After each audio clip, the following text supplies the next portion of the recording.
To do? What if the soldier who wanted a weapon had taken the weapon and used it and succeeded? And what if success, clean, complete, entirely genuine success, turned out to be the one form of corruption the world had no name for? Today on Scholar of the Rings, we examine one of Tolkien's most precisely drawn characters through the lens of his defining temptation. What if Boromir had taken the One Ring? The date is February 26, Third Age 3019.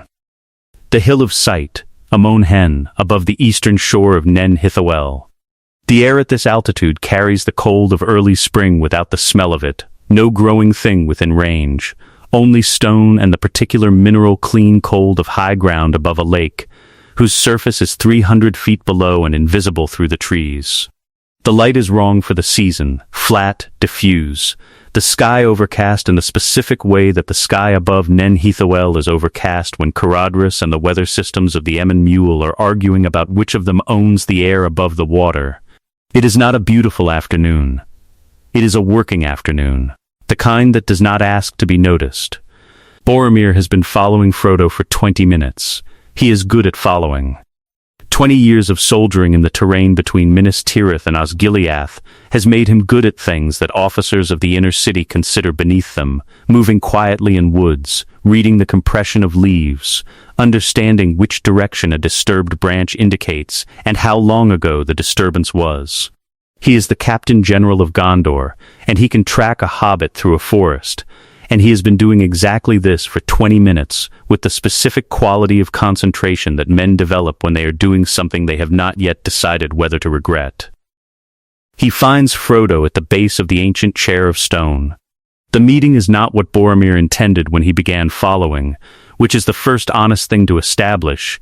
He did not set out to take the ring. He set out to talk. He is a man who believes in talking, in the direct, soldierly sense of talking, which is not negotiation or equivocation, but the frank presentation of a position to a party who is capable of understanding it. He has a position. The position is, the ring should go to Gondor. He has been assembling the argument since Rivendell. He intends to make it clearly and receive a clear response. Frodo looks up at him from the stone's base, and the argument begins. Boromir makes it well. He makes it better than it was ever made at the Council of Elrond, because this time there is no audience, no political management required. No need to moderate the argument for the comfort of elves who have never watched a line of Gondor's soldiers die for a deficit of force. He is honest in the way that only men who have spent years watching preventable deaths become honest, completely, without performance, without the softening that tact requires. He tells Frodo what Osgiliath looks like when the eastern bank falls. He tells him what the casualty reports say and what they mean, and what they do not say, which is worse. He tells him that Gondor is losing on a schedule, that the schedule has a terminal date, and that the ring is the only object he has seen in his 40 years of life that could alter the schedule. Frodo listens. Frodo has always been a careful listener. This is one of his most undervalued qualities, the willingness to receive what is actually being said rather than what is expected. He listens to Boromir and understands, which is the most dangerous thing Frodo could do in this moment, because understanding Boromir is not the same as agreeing with him, but it makes what happens next more complicated than it would otherwise be. Boromir's argument runs out of words before it runs out of urgency. He stands on the hillside above the lake he cannot see, and the city he cannot see, and he has said everything he came to say, and the ring is still on Frodo's chain, and Frodo is still looking at him with the careful, open attention of someone who has understood and is not moving. He takes a step forward. He does not know he has done this until his boot has settled on the lower stone. Frodo takes a step back. The distance between them is the same, they have both moved, and this is the moment, the specific moment that Boromir will carry for the rest of his life, in the way soldiers carry the moment when the decision was made, not the decision itself, but the moment before it. The last moment of the world before it changed. He is standing on the stone. Frodo is backed against the ancient seat. The afternoon light is flat and cold and does not offer any opinion. He does not threaten. He does not rage. He does not do what the ring is trying to make him do, which is reach out and take. He does something more specific and more devastating. He looks at Frodo with the face of a man who has run out of arguments and still believes every word of them, and he says quietly, with the specific flatness of military honesty, "Frodo, I need it." 3 words. Not give it to me. Not it is mine by right. He uses the word need, which is not a soldier's word, which is the word his pride would not have let him use a month ago, which is the word that tells Frodo everything about what has happened to Boromir on the road from Rivendell, the months of watching the Fellowship navigate threats that Gondor is currently bleeding to contain, the months of carrying the knowledge that the answer was on a chain around a hobbit's neck, the months of making the argument to himself every morning and losing and trying again. Frodo looks at him for a long time. Then Frodo takes the ring from the chain and holds it out, not dragged, not grabbed, not compelled. Offered, the hand that opens is a hand that has decided, not that Boromir is right, not that the ring should go to Gondor, but that this man in this moment, on this hillside, has asked for something with the last of his dignity, and the something is already corrupting him in the asking, and Frodo understands corruption better than almost anyone, and what he gives Boromir is not the ring. What he gives him is the mercy of not making him take it. Boromir closes his fist around it. It is warm, heavier than its size. Specific, in the way that things feel specific when they have been waiting for you, when the shape of the object corresponds, with a precision that cannot be coincidence, to the shape of the hand holding it. He knows what this means. He is a man who has handled weapons for 2 decades, who knows the difference between a weapon that fits and a weapon that belongs. And this object wants to belong to him in a way that his sword and his horn and his shield and every other object that has shared his grip never has. He knows that the wanting is not his. He knows this clearly. He will know it clearly for 6 days. He does not put it on his hand. This is a decision he makes within the first hour, without discussing it with himself in words. He has heard enough. From Gandalf's warnings at the council, and from the weight of the thing itself, to understand that a ring worn is a ring that unmakes the wearer's place in the visible world, that it draws a man toward the plane where the 9 exist, and makes him, in the world of men, a shadow and a absence. He does not intend to vanish from Gondor. He intends to stand in front of it, seen, armored, present. He closes it instead on a cord at his throat, inside his shirt, against his skin, where he can feel it and no one else can. And this, carried, not worn, is how he will hold it for the whole of what follows. He leaves the hill. He does not run. He does not look back. He does not think about the Fellowship, because the Fellowship is a vehicle that has served its purpose, and he is off-road now, moving south at the pace of a man who has somewhere to be, and the clarity of purpose that purpose produces. He is going home. He has what Gondor needs. Everything else is secondary. He will think about whether secondary is the right word later, when there is time for thinking. The ring is closed against his chest, invisible under wool and mail. He descends the hill in the flat, cold, opinionless light of a working afternoon, and the most dangerous object in the world is against his skin, and he is walking home. He arrives alone. This is the first thing the gatekeepers register, before the recognition, before the analysis of his condition, before any of the specific professional assessments that the guard of the Great Gate of Minas Tirith is trained to make about approaching travelers. He is alone. Boromir, son of Denethor, Captain General of Gondor, does not arrive alone. He departs with escort and returns with escort. This is the established fact of his movements through the city's records for 12 years of his command.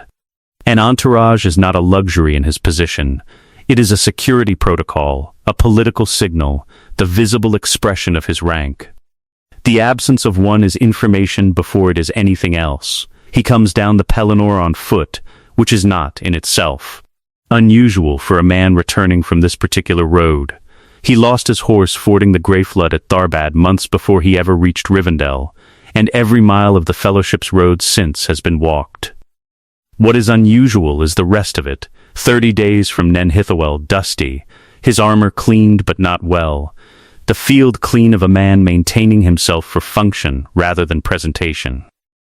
The specific, slightly wrong quality of metal that has been wiped rather than polished, and no escort waiting for him at any point on a road where an escort could easily have been arranged. The gatekeeper who recognizes him first is a veteran named Osric, a man of 53 with 22 years at the gate, who has seen Boromir come and go 100 times and knows his walk the way a border guard knows the walk of a regular traveler. Osric recognizes the walk before he resolves the face, and then he resolves the face, and the face is correct. And Osric does what veterans do when something is simultaneously familiar and wrong. He takes a step to the side of the gate rather than forward, which is the unconscious movement of a body making room without being able to explain why room is needed. Boromir waves him aside. The gesture is not imperious in intention. It does not need to be. It has the quality of a man removing an obstacle he has already accounted for, the way you move furniture when you know the room's layout, without consulting the furniture. Osric steps aside. He will describe this moment later to a colleague who asks, what was different about him? He will search for specific language. He will find, like standing too close to a fire that isn't there. He will not be satisfied with this description. He will not find a better one. The presentation to Denethor is arranged within an hour of Boromir's arrival, not at Boromir's request, because Boromir has made no requests, has simply walked through the 7 circles with the momentum of a man who has one destination and no intermediate stops. The summons comes from the steward's hall, because Denethor has been informed of his son's return before Boromir reaches the 5th circle, because Denethor maintains information networks in his own city with the same obsessive thoroughness that he maintains them along Gondor's borders, and because Denethor, who has been watching the Palantir in the dark of his private study for months and has seen enough of Sauron's advancing strength to understand what a returned Captain General carrying himself like this might mean, does not intend to wait. The hall is empty of attendants when Boromir enters. Denethor has cleared it. This is itself significant. The steward's hall is not typically private, operates with the specific, low-level population of scribes and guards and advisors that a governing chamber requires. The cleared hall is Denethor's acknowledgement that what is about to happen in it is not for the record. Denethor is in the steward's chair. It is always the steward's chair. Never the throne. The throne is above it. The king's throne, empty for 900 years. Draped and honored and definitively unoccupied. The steward's chair is below the throne, positioned to face the hall's entrance, lower by design and by the constitutional architecture of 1,000 years of held authority. The man who rules in the king's name does not sit in the king's place. Denethor has sat in this chair for 35 years of stewardship. He sits in it now with the specific quality of a man who has been in a position so long that the position has become anatomically his, the specific inclination of his spine against the chair's back, the placement of his hands on the armrests, precise to the quarter inch. He looks at his son. He does not speak. Boromir crosses the hall and stands before the chair, and the space between them is the space of the scene's entire weight, because Denethor is one of the most perceptive men in Gondor, and he is looking at his son with complete attention, and he understands, within the first 6 seconds of looking, exactly what has happened. Not the mechanics. He does not yet know the specific sequence of events at Amon Hen and on the road south. But the outcome, this is clear. The quality of his son's bearing, the new character of the space Boromir occupies in the room, the warmth that is not warmth, the readiness that exceeds any readiness Boromir has shown in 20 years of soldiering. These things are legible to Denethor the way a text is legible to a scholar who has been reading the relevant language his whole life. Boromir says nothing. He draws the cord from beneath his collar and opens his hand. The ring is there. In his palm, on its cord. Warm gold, too small for what it is, sitting in his hand with the quality of an object that has arrived where it was going. Denethor looks at it for a very long time. The expression on his face during this interval is not relief. It is not triumph. It is not the expression of a man receiving the answer to his prayers, Because Denethor is not a man whose prayers are answered easily, and he does not trust answering when it comes. The expression, if it must be named, is the expression of a man performing, in real time, a calculation of enormous complexity, one of those calculations that produces, before the result is complete, a preliminary output that looks like grief and is not quite that either. He says, "Show me." Not "how did you get it?" Not "is it what I think it is?" Not "are you all right?" which is what a father would ask before a steward. He says, "Show me," in the voice of a man who needs the evidence at first hand before he trusts what his perception is already telling him. Boromir extends his hand. Denethor leans forward in the steward's chair. The first time he has changed his posture since Boromir entered. The first time in 35 years of this chair that he has leaned toward anything. Which is a movement his spine does not volunteer easily, and which he makes anyway, reaching toward the palm of his son's hand, not touching but close, reading what is there with the eyes of a man who has spent years looking into a seeing stone and has learned to read the nature of objects by something other than surface appearance. He sits back. He is still in the steward's chair. He will be in it for the rest of this story's early years. He will give counsel from it that is not required, dispense wisdom from it that has no audience that needs it, exercise authority from it over a city that has been saved by a means that bypasses the authority he holds. He will do these things with the dignity and precision of a man who cannot stop being himself, which is both the quality that made him Gondor's best steward and the quality that will not permit him to acknowledge what the evening has produced, which is, the chair has become the seat of a man who has been made redundant by the most beloved thing he owns. He will not say this. He will construct an alternative narrative in which his 35 years of stewardship were the preparation for this moment, the groundwork, the foundation, without which Boromir could not have arrived at the position to act.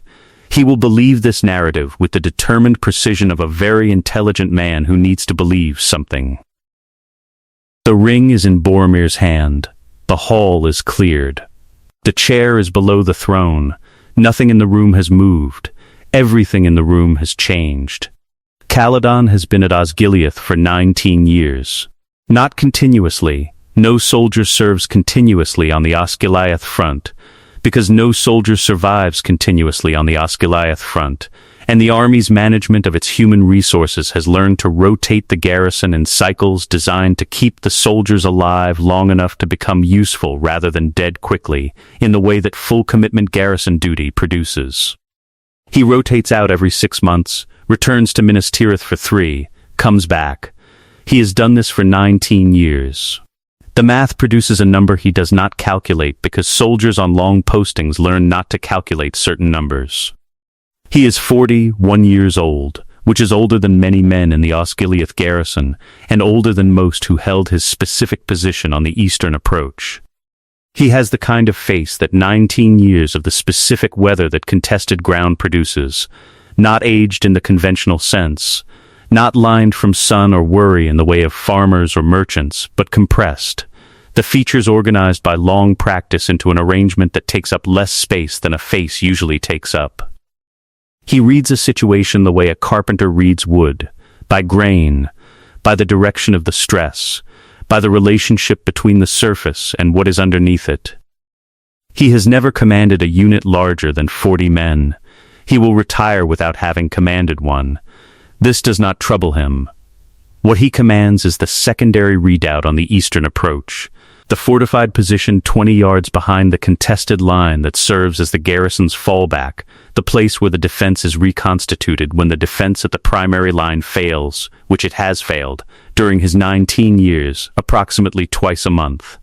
He knows the secondary redoubt the way he knows his own house in Minas Tirith's 4th circle, the angles, the sightlines, the specific failure points in the eastern wall where the mortar has been patched and repatched until the patches are structural, the window that sticks in wet weather, and what you have to do to it to get it open quickly. He has rebuilt this position 5 times after orc advances reduced it to rubble and the garrison took it back. He will rebuild it again if he has to. He does not want to have to. Boromir arrives without announcement. This is notable. Captain General visits to the Osgiliath front are not unannounced. They carry a logistical tale, advance messengers, escort, the adjustment of the garrison's presentation that command visits require. The garrison is accustomed to being warned that Boromir is coming and using the warning to be better organized than they usually are, which is a form of respect that Boromir has always found mildly dishonest, but has never troubled to correct, because the organizational improvement, however motivated, is real. He comes through the western gate at first light, alone. And the gate guards look at him and look at each other, and make the decision that gate guards in the presence of their captain general always make, which is to let him through and send a runner for their commanding officer rather than ask for identification from the man who signs their orders. Caledon hears the runner and comes out of the secondary redoubt to see what the commotion is, and sees Boromir at the far end of the position, standing in the open ground before the contested approach, and Caledon has his shield on his arm because he never comes out of the redoubt without his shield, which is a habit he formed in his 3rd year on the front when he came out without it once and was halfway across the courtyard when crossbow bolts came in from the eastern bank, and the habit has not required revision since. He watches. Boromir walks across the open ground toward the contested position with the movement of a man who has assessed the situation and found it acceptable. This is the only way to describe it. He has looked at the eastern approach, which is currently held by an orc advance unit of approximately 60 soldiers who took the position 4 days ago and have been holding it against the garrison's attempts to dislodge them with the grinding, methodical competence of Mordor's occupation tactics, holding ground, denying movement, bleeding the garrison against a fixed position, and he has assessed this situation and found it acceptable for his purposes, which is to say he has assessed it and walked toward it. The orcs see him. 60 soldiers in an occupied position have multiple sight lines on the approach. They have had the approach under observation for 4 days.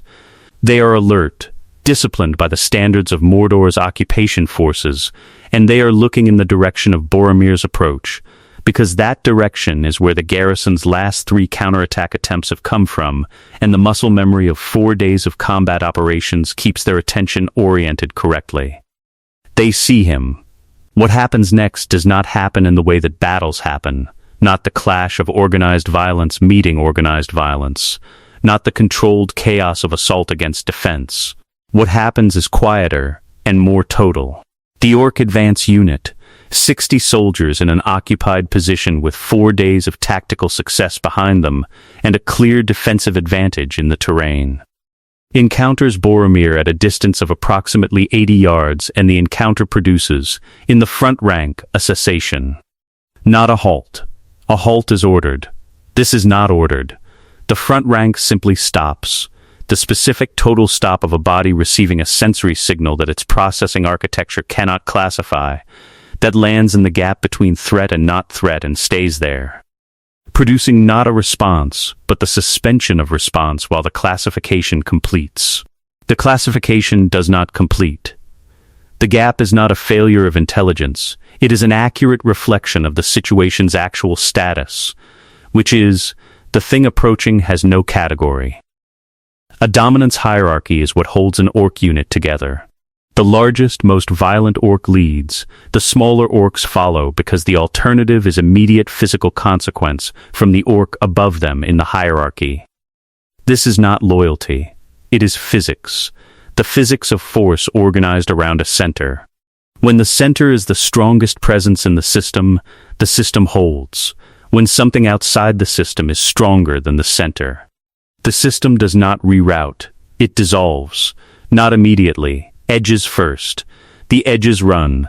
3 orcs in the front rank, on the left end, break sideways into the ruins of the eastern quarter without apparent direction, not retreating, not routing in the tactical sense, simply going sideways out of the system's geometry, which is the movement of particles that have lost their organizing field. They go sideways, into the ruins, and are gone. The orcs around them watch them go.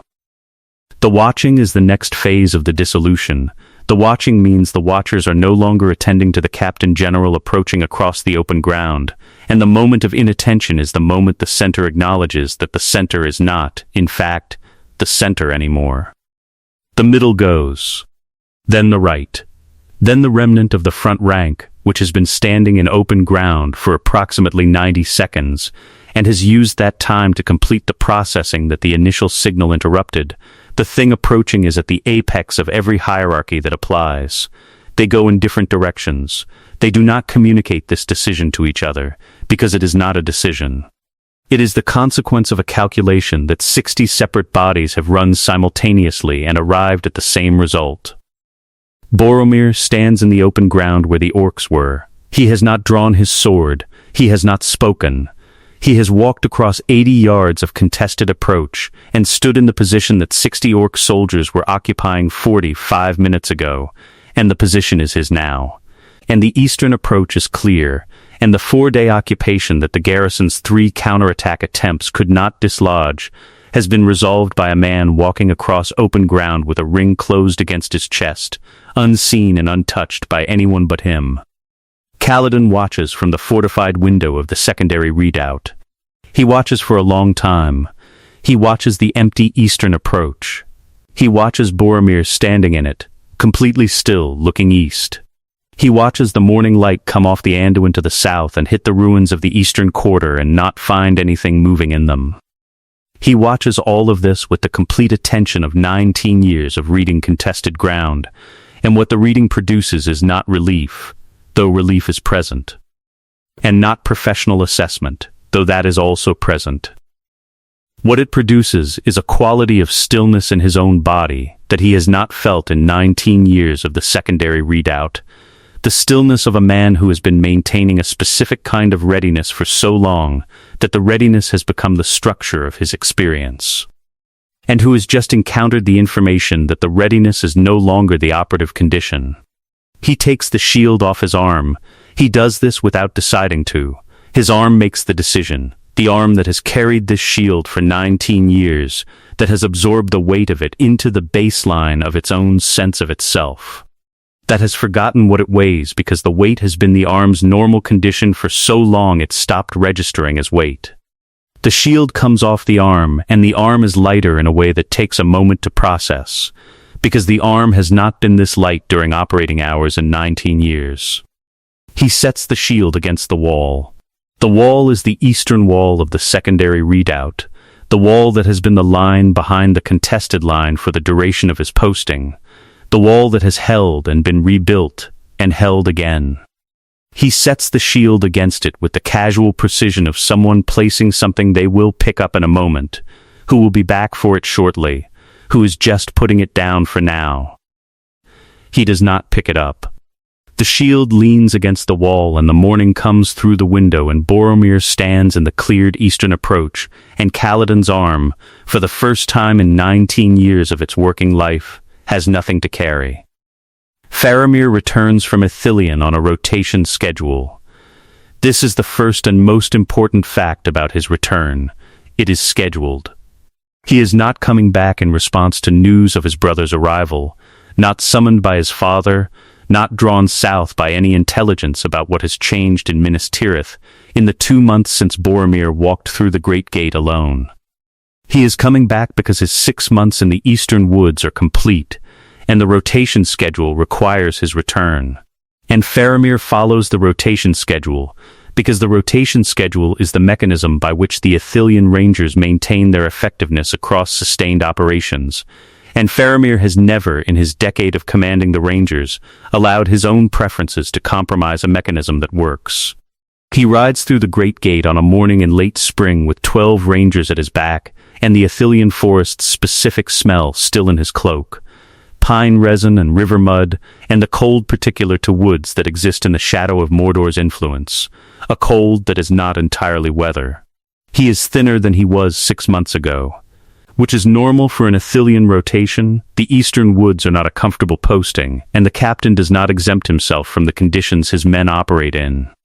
He has a new scar on his left forearm from an orc blade that found the gap between his bracer and his glove in a skirmish 4 weeks ago. The wound was treated in the field and is healing cleanly. He has not mentioned it in any communication to Minas Tirith, because it is not operationally relevant information. He knows something is different before he reaches the second circle. This is Faramir's gift, and it is the source of his father's complicated feeling toward him. He perceives what has not yet become visible.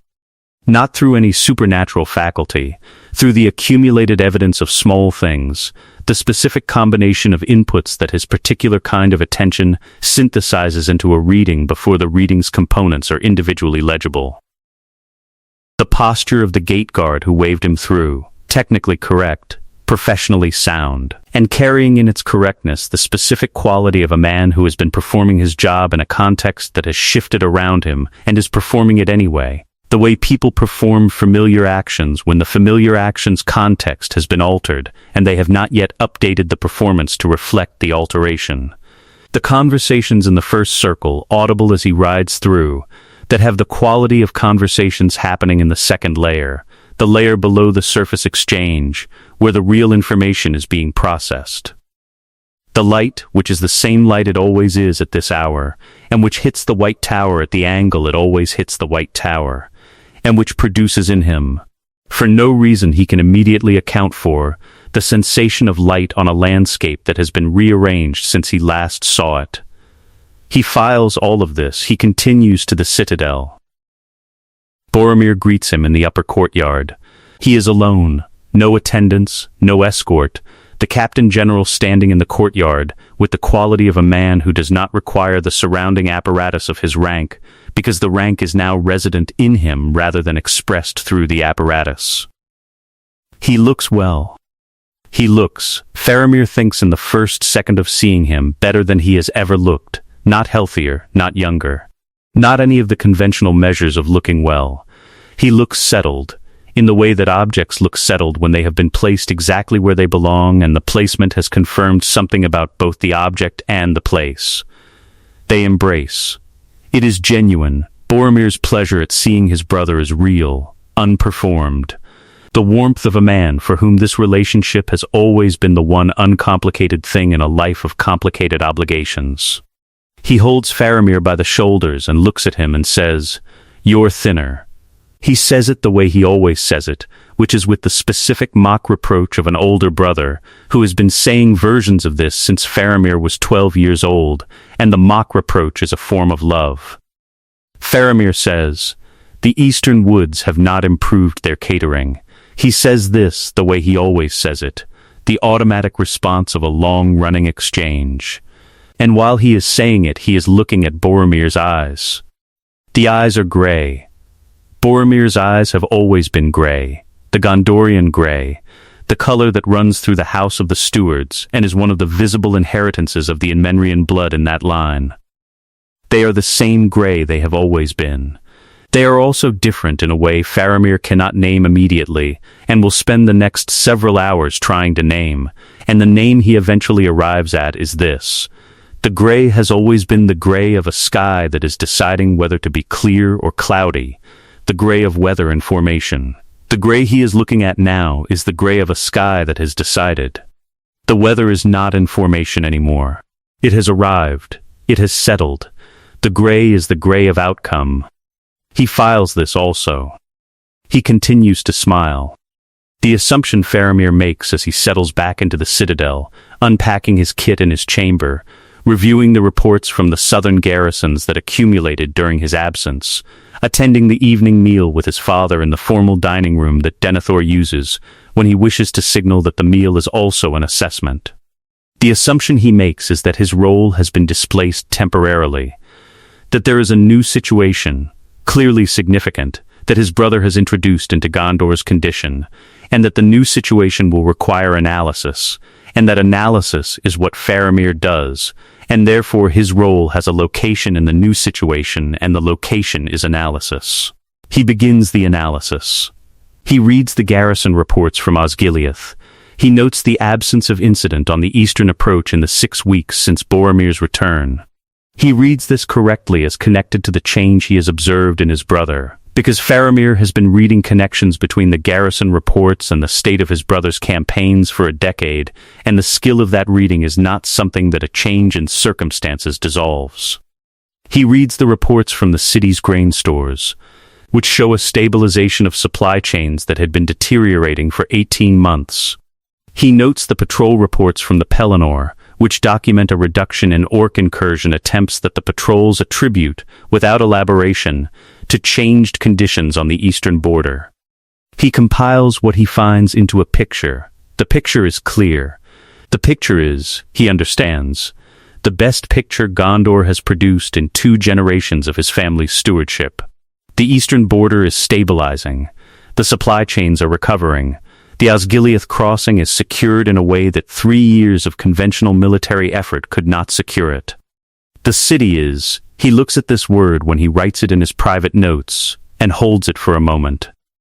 Safe. The word fits. The word has never previously fit in any summary he has written of Gondor's condition during his decade of analytical work on behalf of the realm. He sets down his pen. He picks it up again. He looks at the map of Ithilien on his desk, the working map, the current one, annotated in the marginalia of 10 years of patrol intelligence. The accumulated record of what the eastern woods contain and where and what it means for Gondor's strategic position. The map is accurate, the intelligence is good, the Ithilien operations are still running, still producing the harassment of Mordor's supply lines that keeps the eastern theater from becoming a simple invasion rather than a contested frontier. The Ithilien operations no longer matter. This is not what he writes. He does not write it because he is not ready to write it, because writing it would be the completion of an analysis whose conclusion he has been approaching for 4 days, and which he does not yet know what to do with. The operations are still running. The intelligence is still good. The patrols are still necessary. Technically, the eastern woods without ranger presence would be vulnerable to orc infiltration, and orc infiltration produces civilian casualties, and civilian casualties are unacceptable regardless of the strategic situation. The Ithilien rangers are still necessary. They are necessary the way a lightning rod is necessary on a building that has not been struck by lightning in 50 years, and is also surrounded by other buildings that absorb any lightning that enters the area. The lightning rod is still correctly installed. It is still technically serving its function. It has simply been placed in a position where the function it serves is not the function that determines outcomes. He puts the pen down. He goes to the window of his study. The window faces east. He chose this chamber specifically for this window, for the view it provides of the territory he has spent a decade learning. The hills and forests and river margins that he has walked in darkness and in weather and under conditions that tested every resource he possesses. He has loved this view in the way that people love the view of the territory they are responsible for, not aesthetically, not sentimentally, but with the specific owned quality of knowledge acquired through risk. The view is the same view. The hills are the same hills. The forest is the same forest. He is looking at it through different eyes than the eyes he left with 6 months ago, because the eyes he left with were the eyes of a man whose work was necessary, and the eyes he came back with are the eyes of a man whose work is correct and thorough and well executed, and no longer the thing that determines whether Gondor survives. The map table is behind him. It is full in the way that a decade of meticulous intelligence work fills a table, annotated and current and accurate in every measurable detail. The table is an excellent table. The intelligence is excellent intelligence. The work it represents is genuine and genuinely valuable, and performed with the complete commitment of a man who has given his professional self to it without reservation. He does not turn back to it. He stands at the window and looks at the east and holds the complete specific knowledge of a man who has understood something he cannot revise, which is this: the space that was his. The space between Boromir's strength and the situation's complexity. The space where his brother turned to him and asked, "What do you see?" That space has closed. It has been closed by a strength that has exceeded all situations, including the situation of needing to know what is in the east. He knows what is in the east. He is the best source of eastern intelligence in Gondor. The information is excellent. It has nowhere to go. By the 6th month after his return, Boromir has moved his operating position from Minas Tirith to the Ithilien frontier. He does not announce this as a relocation. He does not issue orders that describe his eastern positioning as a change in command structure or a revision of the Captain General's operating protocol. He does not in fact describe it as anything, because describing it would require acknowledging that his presence in Minas Tirith has become, in some specific and hard-to-articulate way, insufficient for what he requires, and Boromir does not articulate this because articulating it would require him to acknowledge that what he requires is work. And acknowledging that would require him to acknowledge that he does not have enough of it in the city that now does not need what he used to give it. He goes east, because the eastern border is where the work is still ongoing. This is the description he offers when Denethor asks, which Denethor does, once, with the precision of a man who already knows the answer, and is checking his understanding against the source's own account. The eastern border is where Sauron's pressure on Gondor's frontier remains active, attenuated, reduced, measurably less than it was 6 months ago, but not absent. There are still orc patrols in the ash plains. There are still fell beasts circling the mountain passes. There is still, in the specific and ongoing sense of strategic necessity, a reason to be there. He goes east. He is there most mornings. The day the chapter follows is not a notable day. This is important and must be held precisely. It is not a day when anything happens. Nothing happens. The chapter is built on the nothing that happens, because the nothing is the point. He walks the Ithilien wood at first light. Faramir's rangers are deployed around him at a quarter-mile radius, a distance established through 6 months of empirical adjustment, because closer than a quarter-mile, over extended periods, the ring's aura produces in the men a specific quality of altered attention. They become too certain, too unafraid in the operational sense. And soldiers who are too unafraid make the specific errors that overconfidence produces, which are different from the errors that fear produces, and equally lethal in a different direction. At a quarter mile, the rangers function correctly. They maintain their professional caution. The distance is Boromir's compromise with a problem he has not fully articulated to anyone, including himself. He walks east through the Ithilien wood, the pine and ash and ancient oak of the forest that has been the contested ground between Gondor's influence and Mordor's since the fall of Minas Tirith 1,000 years before. A forest that holds its own specific history in the way that contested ground holds history, in the quality of the undergrowth, the composition of the soil. The interruption patterns in the canopy that tell a skilled reader where structures once stood and were destroyed, and where the trees grew back over the evidence. He can read this forest. He has read it many times, from this direction and from the other, in the years before the ring when he came east with Faramir's intelligence reports and the specific, productive uncertainty of a captain who knows what is in front of him and knows he does not know everything. He reaches the tree line. The eastern margin of the Ithilien wood ends at the edge of a shallow escarpment, below which the tree cover thins and the ash plains of western Mordor begin. The escarpment is a natural observation point. The height provides sightlines across approximately 3 miles of the ash plain before the terrain rises again toward the Mountains of Shadow, which are visible in clear weather as a dark line against the sky that is always slightly wrong in color. The Mountains of Shadow being correctly named for the quality of light they produce in their immediate atmosphere. The morning is clear. He can see the mountains. He stands at the tree line and looks east across the ash plain with his hand at his belt, near the horn but not on it. 200 yards across the plain, an orc patrol has been advancing since before dawn. He knows this without looking directly at them, because he can see their displacement of the plain's surface dust, the specific. Low disturbance that 40 bodies moving in formation produce in ash field conditions, visible as a subtle directional shift in the plane's ambient micro-movement when the light is at the right angle. He has been reading Orc Patrol's signatures in this terrain for 6 months. He knows this one is a standard intelligence gathering unit, 40 soldiers, advancing on a course that will bring them to the escarpment's base in approximately 20 minutes. He waits. At 150 yards, the patrol slows.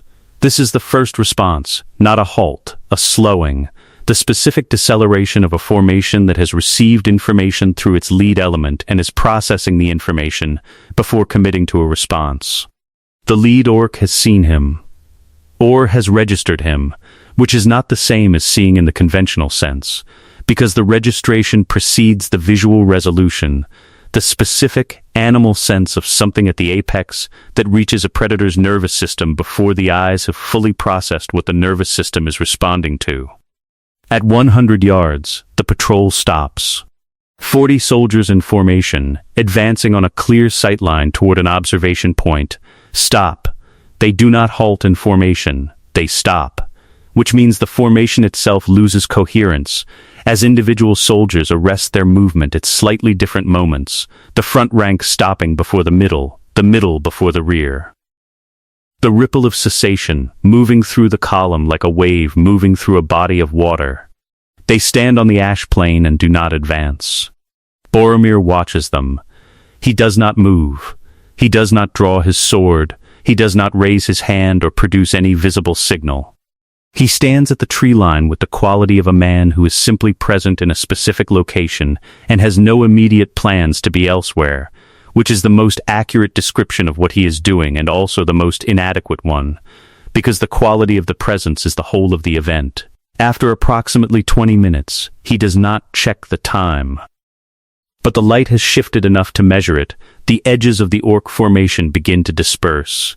Not the center, the edges, which is where formation cohesion is always weakest, where the chain of command's grip on individual soldiers is most attenuated by distance from the hierarchy's peak. 3 orcs on the formation's left flank move sideways, not backward.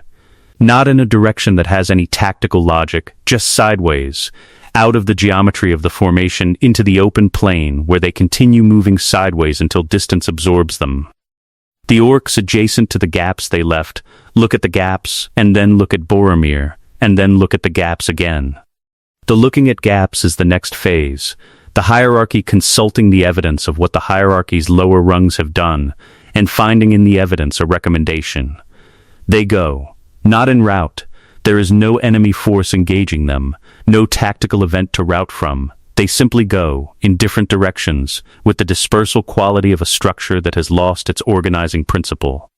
The formation's center, which is the last to go, goes last, in a movement that is too deliberate to be flight and too immediate to be tactical withdrawal, and after the movement the ash plain is empty in the specific, total way of a space that contained something and has been cleared. Boromir stands at the tree line. He turns his gaze upward. The fell beast is at 400 feet, banking in a slow circle on the thermal that the ash plain produces above the escarpment in morning sun. It has been there since he arrived, which is information he registered when he arrived and has been holding in the background of his attention. A mounted Nazgul, circling, neither advancing nor retreating.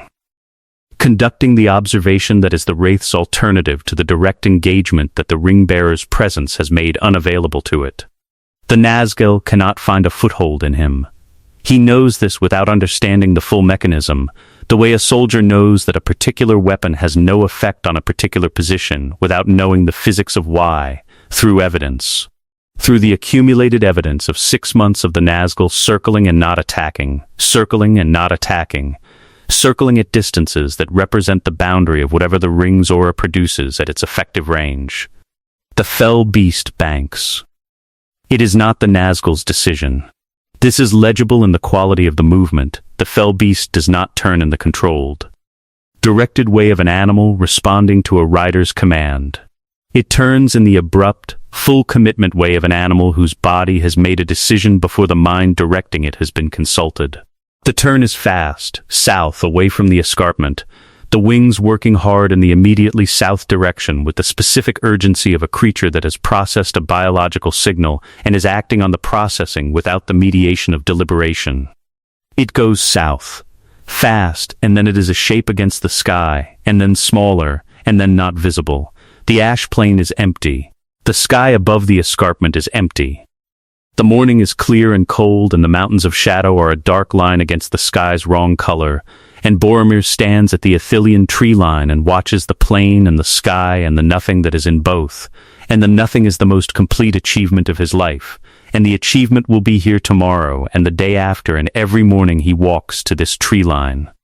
And the morning does not ask him what comes next. He turns, he walks back into the trees. He will be here again tomorrow. The eastern border of Gondor is very secure. Gandalf arrives first.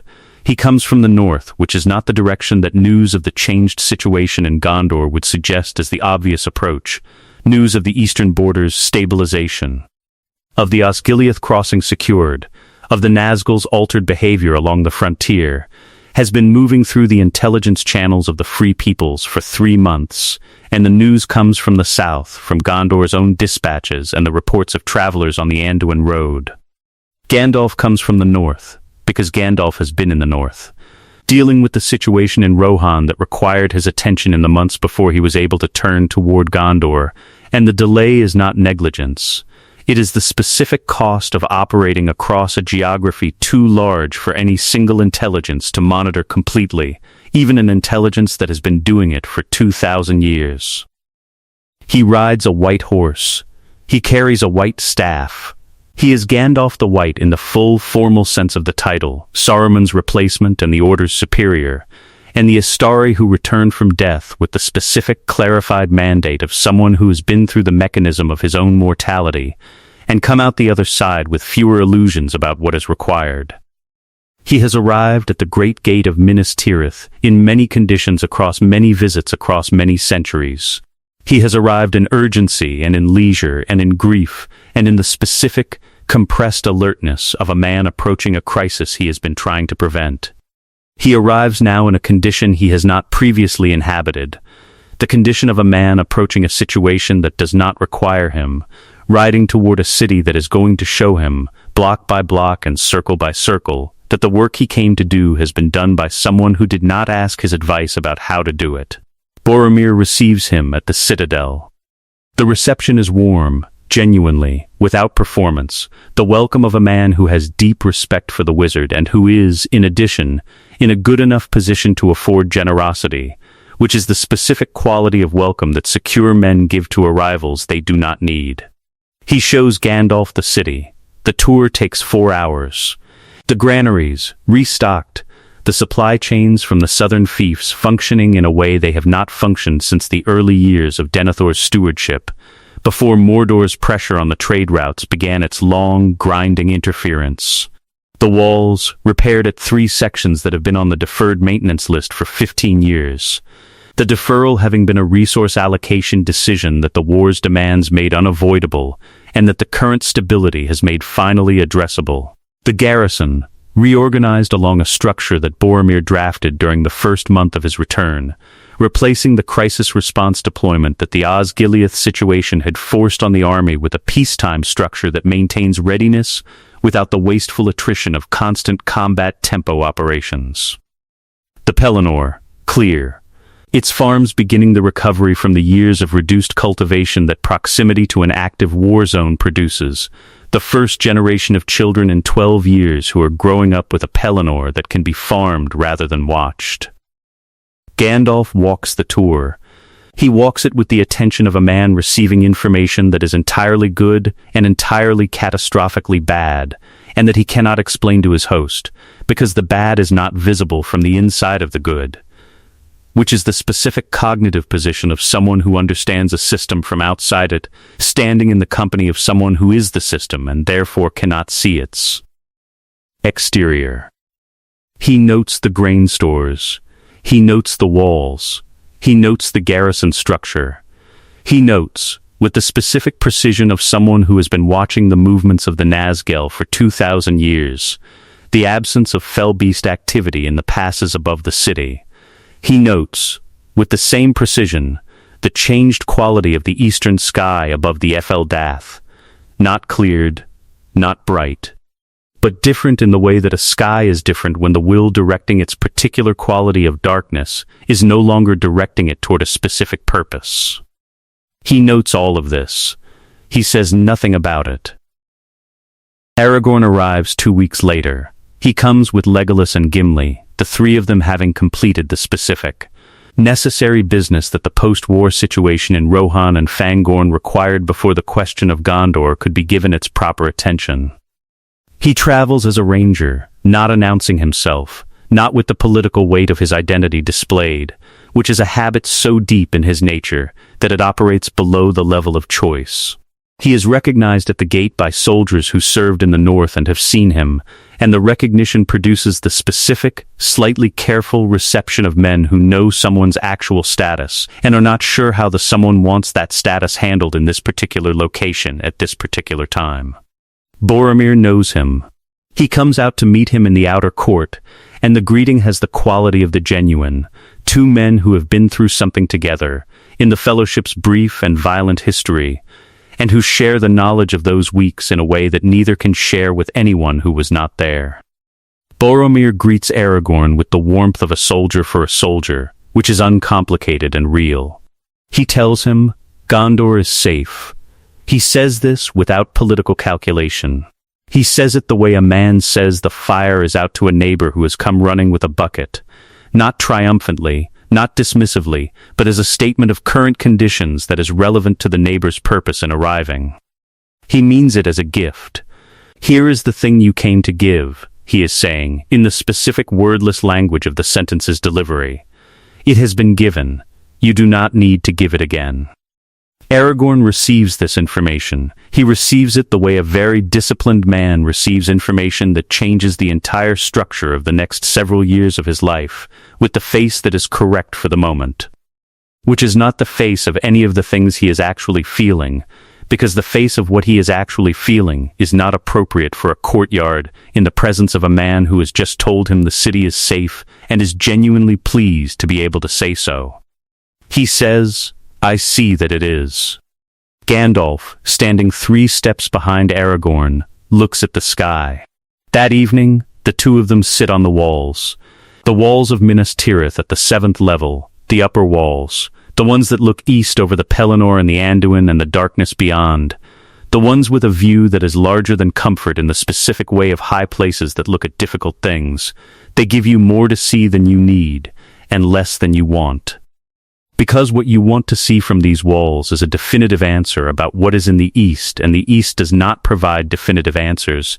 It provides information in the register of threat and counter-threat, and the ongoing calculation of a war that has, in this scenario, arrived at an equilibrium. Gandalf says, I was sent here to kindle fires. He says this after a silence that has lasted long enough to have its own character, not the silence of men with nothing to say, but the silence of men with too much to say and insufficient certainty about which of it to begin with. He says it looking east, at the specific quality of the eastern sky that he has been reading all day without appearing to read it. He says it with the flatness of a man stating a fact rather than an observation, which means he is not inviting response. He is completing an internal accounting out loud, which is what very old and very tired intelligences sometimes do in the presence of someone they trust. They say the true thing, because not saying it has become more expensive than saying it. He does not say, and the fires are already burning. He does not need to. The sentence is complete in itself. He was sent to kindle fires. The fires are burning. The fires are not his. The relationship between these 3 facts is the whole of the problem, stated as concisely as it can be stated, and it does not benefit from elaboration. Aragorn says nothing. He has been saying nothing, in the specific inhabited way of someone whose silence is doing work. He is sitting on the wall with his forearms on his knees and his eyes on the east, and the shape of him in the lamplight is the shape of a man processing a situation that is complete, that has arrived at its conclusion and closed off the avenue along which his own story was supposed to travel. He has not said what is to be done, because he knows what is to be done and the answer is nothing. He has not said can the ring be taken from him, because he knows the answer to that as well, which is, the ring cannot be taken from Boromir by force, because taking it by force would require defeating Boromir by force. And defeating Boromir by force would require a will larger than Boromir's currently augmented will, and the only will in Middle-earth that exceeds Boromir's currently augmented. Will belongs to Sauron, and asking Sauron to retrieve the ring is not a solution. He has not said any of this. He is sitting with it instead, which is the posture he has maintained since Boromir said Gondor is safe in the outer court, and the sentence closed the door through which Aragorn's entire life had been oriented. Gandalf picks up the pipe he has been holding since they sat down. He has been turning it in his hands throughout the silence, not fidgeting, not absently, but with the specific manual attention of someone whose hands need something to do while the mind is doing something the hands cannot help with. He holds it for a moment. He looks at it. He sets it back in his lap. He does not light it. The pipe lies in his lap in the lamplight, and the eastern sky is the color it is, and Minas Tirith is below them and around them in the full, functioning, well-provisioned reality of a city at peace, and Gandalf sits on the wall with an unlit pipe and the specific expression of a man who has run out of the conditions in which small pleasures feel like rest. Rest requires the contrast of effort. The pipe, in every previous instance of Gandalf lighting it, has been lit at the end of or during a period of effort, the long road, the difficult counsel, the days of siege and danger. The pipe has been the pause that makes the effort comprehensible to the body that has been performing it. The pipe requires, for its full meaning, the effort that precedes it. The effort is over. The pipe is in his hands. He does not light it because the lighting would be the symbol of a conclusion he has not found a way to accept yet, which is this: the work he came to do has been done, and he did not do it, and he does not know what to do with his hands. Sauron does not retreat. This must be stated precisely, because the word retreat carries a meaning that does not fit what happens in the Eastern Theater in the 9th month after Boromir's return. Retreat implies withdrawal from an engagement, the movement of a force that has been met and exceeded, that has encountered an opposing force sufficient to reverse its direction, that is going back to regroup and advance again. This is not what Sauron does. Sauron does not go back. He does not regroup. He does not alter his strategic posture in the way of a commander responding to a tactical setback. What he does is a different category of action, which requires a different vocabulary. He waits. The distinction is significant. A retreating force has been defeated at a point in time and will return when the force is reconstituted. A waiting force has not been defeated. A waiting force has encountered a calculation that does not currently resolve in its favor and has paused the advance while continuing to hold all its assets, its armies, its geographic positions, its intelligence networks. The accumulated infrastructure of 3,000 years of preparation, in full readiness for the moment when the calculation changes. Sauron is waiting. The advance has paused because the advance is cost, in the presence of a ring-bearer whose will and desire are too specific and too complete for the Nine to exploit and too militarily amplified for the armies to approach. Exceeds any benefit the advance would produce. He is waiting for the cost to change. He has been waiting for longer than men have been a civilization, and he is very good at it. What this produces for Gondor is not peace in the sense of a resolved conflict. It is peace in the sense of a suspended conflict, which is a different quality of peace and a different experience of safety. And the difference matters in ways that are not immediately visible and that compound slowly over time in the way that pressures compound when they cannot discharge. It is, however, indistinguishable from the other kind on the morning that Boromir sounds the horn. The date is not recorded in any archive as anything other than an ordinary date.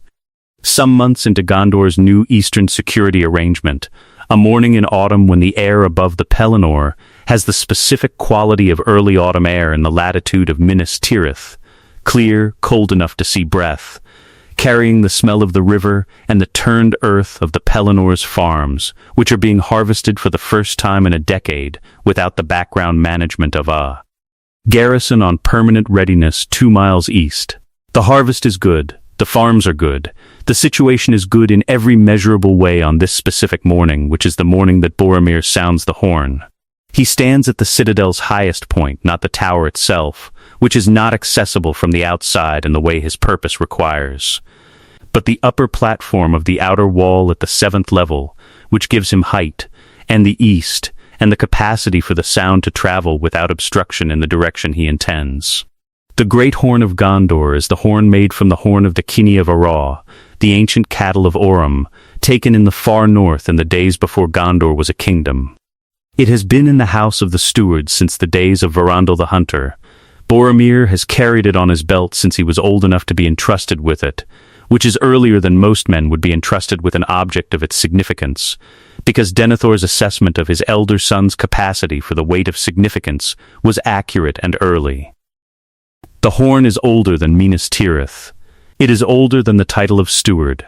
It is, in the sense of having been present for the entirety of Gondor's history as a continuous object, the oldest thing in the city. He raises it.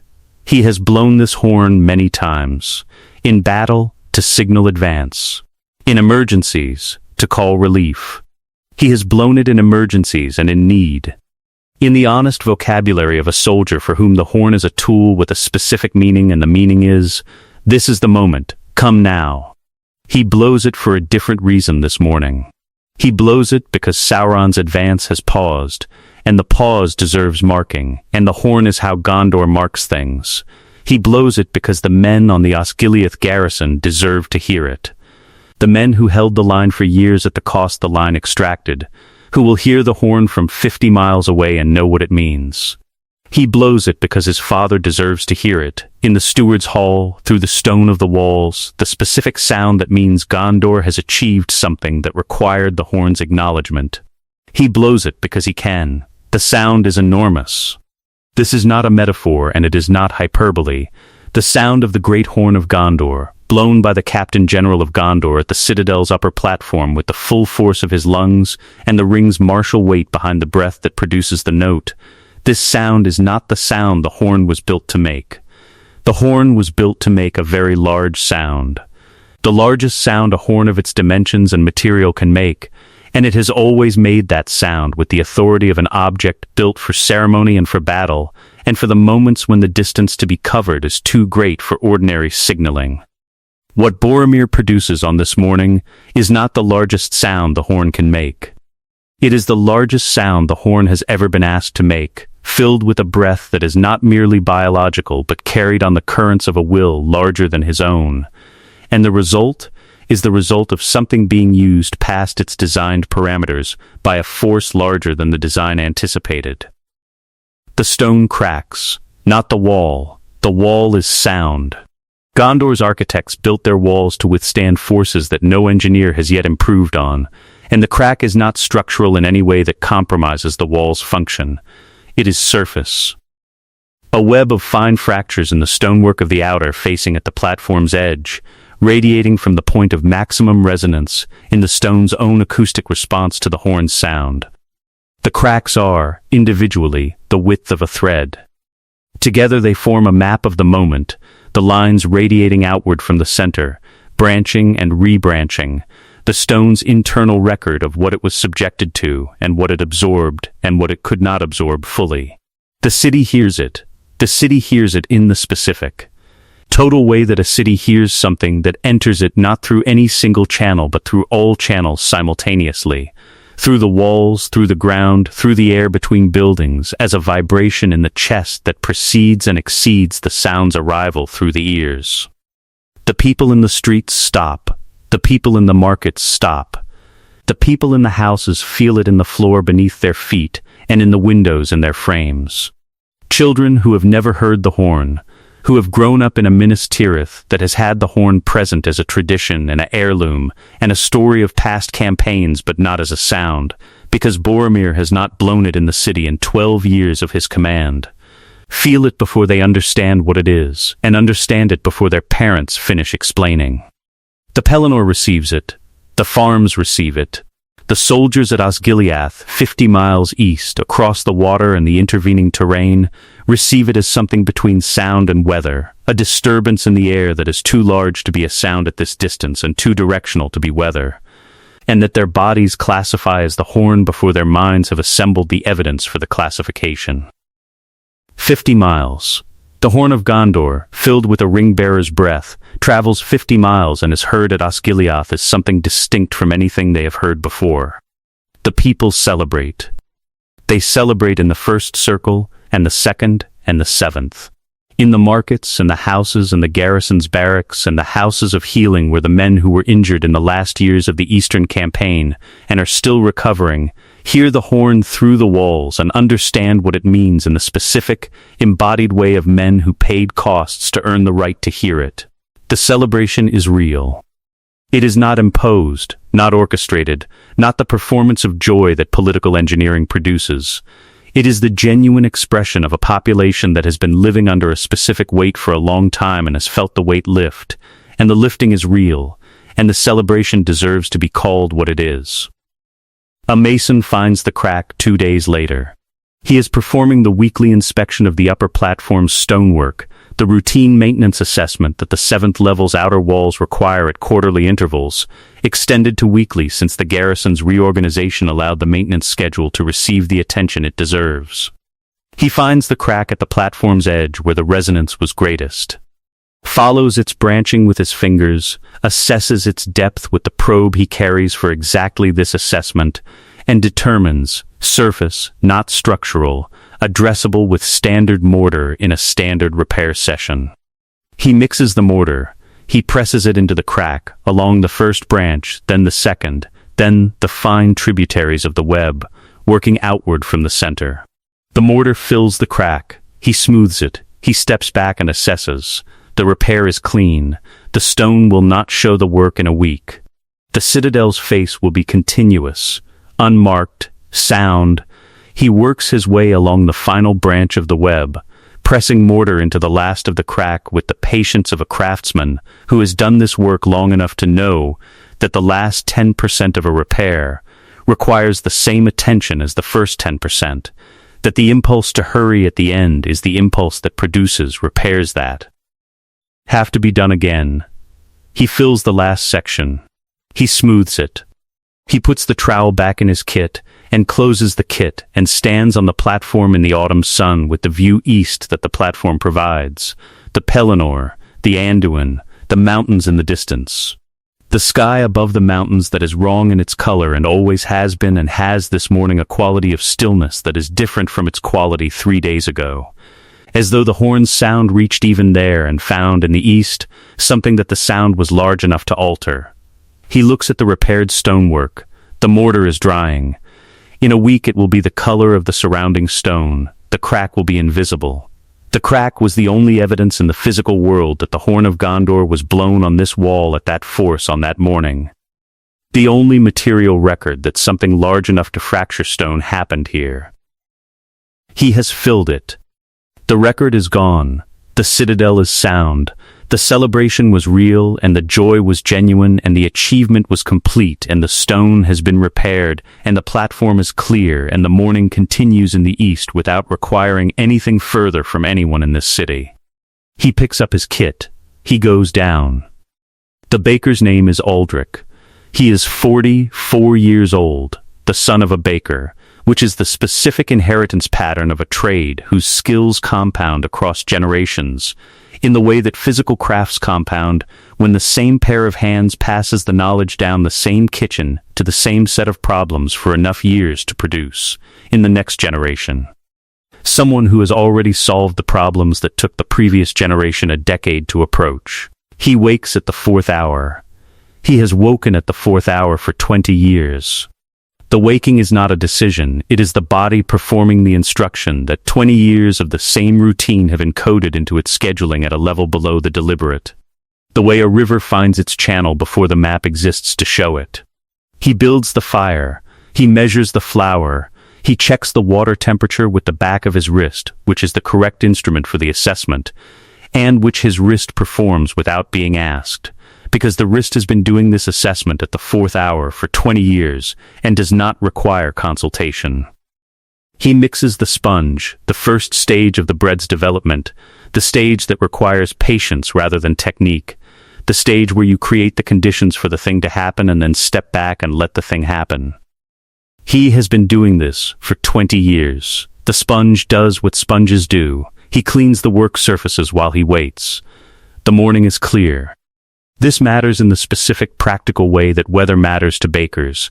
The heat and humidity of the day affect the dough's behavior, and a clear morning in autumn produces in the third circle's bakehouse the specific conditions: low humidity, stable temperature, the particular quality of the air when Minas Tirith is not managing the atmospheric effects of a war being conducted on its eastern approaches, that Aldrich has learned to associate with the bread performing at its best. He has learned this through 20 years of reading the relationship between the morning's quality and the afternoon's product, which is the kind of knowledge that has no formal name and cannot be taught in the abstract and is entirely real. He shapes the loaves. He scores them. He loads the oven. He knows when he takes them out. 20 years of the oven's temperature and the bread's color and the specific sound that a correctly baked loaf makes when you tap its base, a hollow, resonant sound, different from the dense thud of an underbaked loaf and from the dry crack of an overbaked one, and the smell, which is the most information-dense signal the process produces and the hardest to quantify, and the most reliable. He knows before the tapping and before the color assessment, and before the smell has fully registered. He knows in the moment of taking the loaves from the oven with the experienced hands of a man who has taken approximately 14,000 loaves from ovens and has developed, through those 14,000 repetitions, a haptic knowledge of bread that operates in the palms and the fingers before it operates in the mind. This is the best bread he has ever made. He sets it on the cooling rack. He steps back.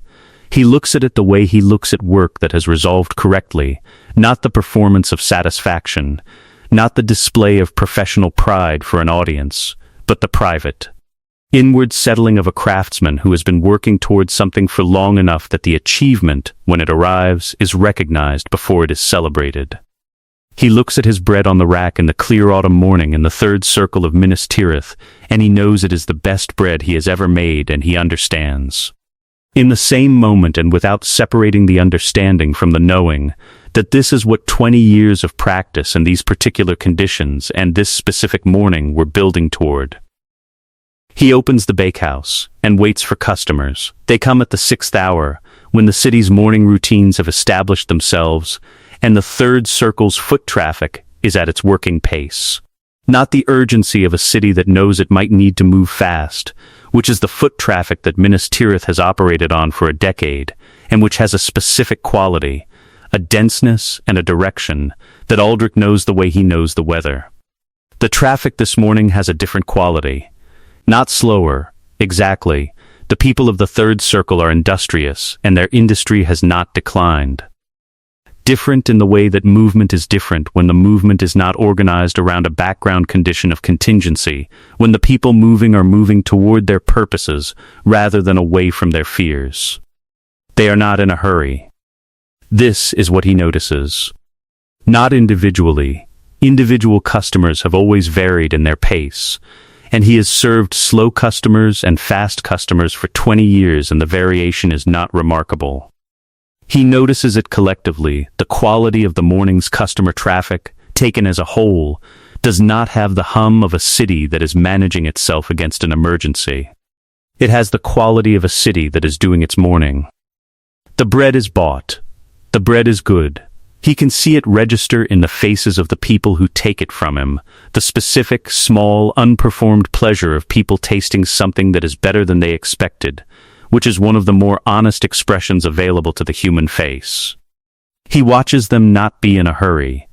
He watches them stand at his counter and take the bread and feel the weight of it and sometimes hold it for a moment before putting it under their arms to carry home, not because they are assessing it, but because it is warm, and the morning is cold, and warmth in the hand is a small thing that people stop for when they are not being organized by urgency toward the next thing. He watches an old man, a veteran of the Eastern Garrison, one of the men who held the Osgiliath position in the years before the position no longer needed holding, a man of 70 with the specific posture of someone who has carried a shield for 30 years and put it down only recently, take a loaf and hold it in both hands and close his eyes for a moment. Not in prayer. In something older than prayer, the specific gratitude of a body that has been cold and hungry and afraid for long enough to know, in the moment of warmth and food and safety, exactly what the absence felt like, and exactly what the presence means. Aldrich watches this. He watches the old man open his eyes and take the bread and go, not quickly, down the third circle's road. He makes this bread tomorrow. He will make it the day after. He will make the best bread available in the third circle of Minas Tirith every morning for the rest of his working life. in a city where the conditions for bread making have not been this good in a decade and are not going to worsen. And the bread will matter to the people who eat it, and the people who eat it will take it in both hands on cold mornings, and it will be what it is and cost what it costs and sustain what it sustains, which is the specific, daily, unspectacular business of a city at peace. At the end of the day, one loaf remains. He made one more than the morning's customers required. It is the best loaf on the rack. He knows this with the same haptic certainty with which he knew the batch at the moment of pulling it from the oven. The knowledge that operates in the hands before the mind, this is the one that was most correct, the one where every variable aligned with every other variable in the specific combination that the 20 years was working toward. He looks at it on the rack in the afternoon light. He will eat it himself. He will give it to the family next door, whose son came home from the Eastern Garrison 3 months ago, and who have been celebrating quietly in the way that people celebrate when the thing they feared did not happen. He will put it out in the morning. It will not go to waste. There is no waste in a peaceful city with hungry people and a baker who makes good bread. He looks at the loaf and does not have a particular feeling about it. It is one loaf, and bread keeps, and it will be eaten. These are the facts. They are sufficient. Boromir is in the steward's chair. It is the steward's chair, not the throne. The throne is above it, the king's throne, empty and draped and 900 years patient. He is in the chair for the same reason water is in a low place, because it is the place that his function in this city has settled him into, the place that is most consistent with the shape of what he is and what he does. He did not become steward through any formal process.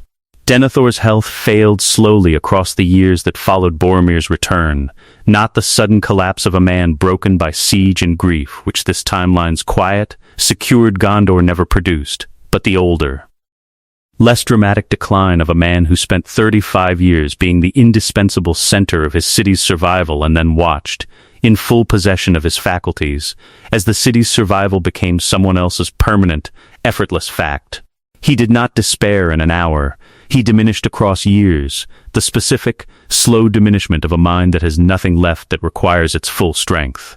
And when he died it was quietly, in the steward's chair, of an age and a griefless exhaustion that no healer could name a cause for, and every scribe in the city understood anyway. The stewardship in the absence of a formal succession has occupied a constitutional ambiguity that Gondor's scholars have been carefully not resolving for 3 years.